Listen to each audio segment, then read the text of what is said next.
2007 പ്രഥമ T20 ലോകകപ്പ് ജയിച്ചതിന് ശേഷം T20 ലോകകപ്പിൽ ഒന്നും വലിയ കാര്യമായ രീതിയിലുള്ള പ്രകടനം ഇന്ത്യയുടെ ഭാഗത്ത് നിന്ന് ഉണ്ടായിട്ടില്ല. പല ലോകകപ്പ് ടൂർണമെന്റിലും മികച്ച ടീമുമായി വരുമെങ്കിലും ഇന്ത്യക്ക് പടിക്കൽ കലമുടക്കുന്ന ശീലം പതിവായി കാണപ്പെടുന്നുണ്ട്. എന്തായാലും ഈ ലോകകപ്പിൽ വലിയ പ്രതീക്ഷകളോടെ തന്നെയാണ് ഇന്ത്യയുടെ സംഘം ഇറങ്ങുന്നത്. ബാറ്റിങ്ങിലും ബോളിങ്ങിലും എല്ലാം കാര്യമായ മികവുള്ള താരങ്ങൾ ഇന്ത്യക്കുണ്ട്. എന്തായാലും ലോകകപ്പ് പോലെ ഒരു പ്രധാന ടൂർണമെന്റ് വരുമ്പോൾ കാലാകാലങ്ങളായി ഇന്ത്യ ചെയ്തൊരു അബദ്ധം ഇത്തവണയും ആവർത്തിക്കുകയാണ് എന്ന് പറയുകയാണ് സഞ്ജയ് മഞ്ജരേക്കർ. അദ്ദേഹം പറയുന്നത് ഇങ്ങനെയാണ്: സീനിയർ താരങ്ങളായ രോഹിത് ശർമ്മയും വിരാട് കോഹ്ലിയും കാലാകാലങ്ങളായി ആശ്രയിക്കുന്ന ഒരു ശൈലി ഇന്ത്യക്കുണ്ടായിരുന്നു. ഇത്തവണയും കാര്യങ്ങൾ വ്യത്യസ്തമല്ല.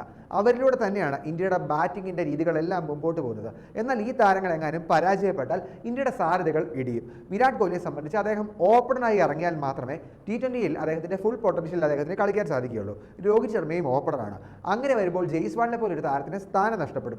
ചുരുക്കി പറഞ്ഞാൽ സീനിയർ താരങ്ങളെ മാത്രം ആശ്രയിച്ച് പോകുന്ന ഒരു 11-ൽ ഈ രണ്ട് താരങ്ങൾ പരാജയപ്പെട്ടാൽ ഇന്ത്യ ലോകകപ്പ് ജയിക്കില്ല. ഇതാണ് സഞ്ജയ് മഞ്ജരേക്കർ പറഞ്ഞിട്ടുള്ളത്.